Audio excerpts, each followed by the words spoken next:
Hello. Welcome to the next video about tips for beginners. We will continue with our openings tips, and last time we talked about why you should be defending your bishop's head before attacking here.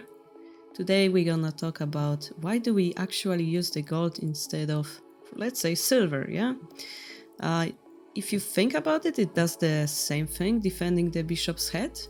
So what exactly is the difference? I'm gonna show you a few reasons why this shape is really bad.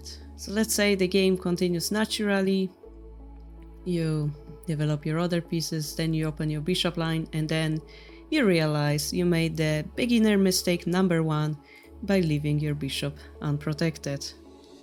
This actually happens often to new players. When you begin the game, you think about creating Yagura, and you want to move the silver here, the gold here, and so on.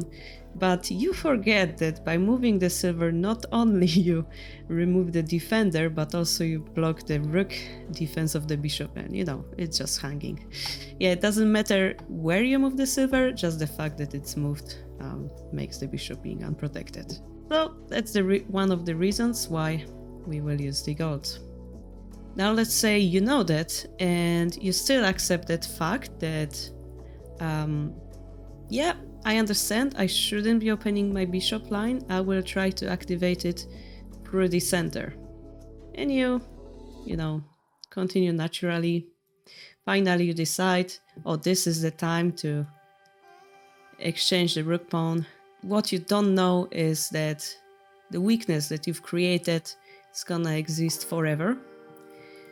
And that weakness is going to be this square.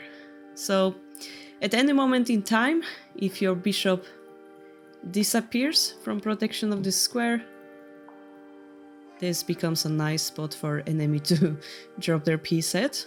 In this case, pawn will give them a free knight. Yeah, very painful move. The same rule will apply if, let's say, somewhere in the middle game, you're gonna exchange your bishops, and suddenly, yeah, they have a space to drop their bishop and take your lands.